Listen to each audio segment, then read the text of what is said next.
आणि यानंतरची बातमी पुण्यातून आहे। पुण्यामध्ये पोलीस भरती विरोधात विद्यार्थ्यांनी आंदोलन केलं। पुणे जिल्हाधिकारी कार्यालयाच्या बाहेर या विद्यार्थ्यांनी आंदोलन केलं होतं। तसंच पोलीस भरती संदर्भात मार्च 2023 मध्ये काढलेल्या GR मध्ये 4 महिन्यांची मुदतवाढ करावी अशी मागणी विद्यार्थ्यांनी केली होती। आज पोलीस भरती संदर्भात मुंबईतल्या शिवाजी पार्कवर तरुण आले होते। त्यांची नेमकी काय भूमिका आहे जाणून घेतलंय सूरज ओझा यांनी।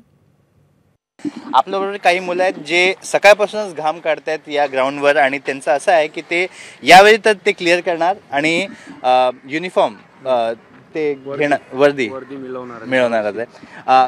आपण काय एज्युकेशन करताय आणि काय आपलं म्हणणं आहे की 17,000 वेकेन्सीसाठी 17 लाख मुलांनी फॉर्म भरलाय?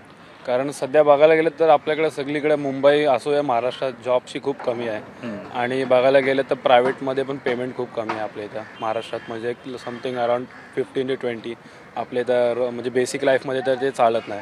आणि पोलीस भरती असं बघायला गेलं तरी आपल्याला एक परमनंट जॉब आहे। बाकी रिलेटेड बघायला तर गव्हर्नमेंट जॉबमध्ये सध्या सगळीकडे कॉन्ट्रॅक्ट चालू आहेत, त्यामुळं पोरं एक सिक्युअर जॉबसाठी बघतायत, फ्युचर एक चांगलं बघतात त्यामध्ये। आणि तसं बघायला गेलं तर ह्याला बेसिकली आपल्याला 12th पास लागतो, त्यामुळे हायर एज्युकेशनची पण सध्या बघायला पाहिजे। पण MPSC आपल्याला आहेच ग्रॅज्युएशनच्या बेसवर आपल्याला एक वर्दी मिळण्यासाठी। 7,000 वेकेन्सी आली तर काही पोरं राहिले ज्यांची कॅपॅबिलिटी होती ते लोक राहिले, 1-1 मार्काने राहिले। आता मी असो माझे 5 मार्काने मी राहिलो मागच्या भरतीत।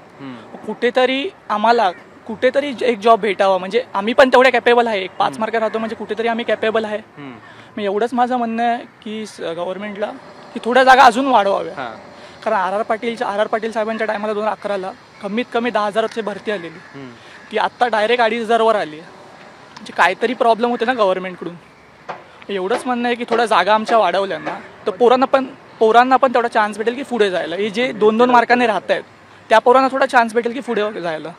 लोक पण बघत आले की कामावरून काढलेलं आहे, काही लोकांच्या नोकऱ्या काम बंद होतं त्यामुळे राहायला जमलं नाही काही लोकांना। काही लोक रेंटवर राहत होते, अक्क सोडून त्यांना मायग्रेट व्हावं लागलं। पण तसं गव्हर्नमेंट जॉबचं नाही आहे। आता पोलीस भरती म्हटलं तर प्रॉपर सगळं सर्व करतात गव्हर्नमेंट, रूमपासून सगळा पगारापासून आपल्याला मेडिकल स्कीमपासून हे सगळा फायदा आहे गव्हर्नमेंट जॉबचा मेन म्हणजे। कॅमेरापर्सन गजाननचा सूरज ओझा, ABP माझा, मुंबई। ABP माझा, उघडा डोळे बघा नीट।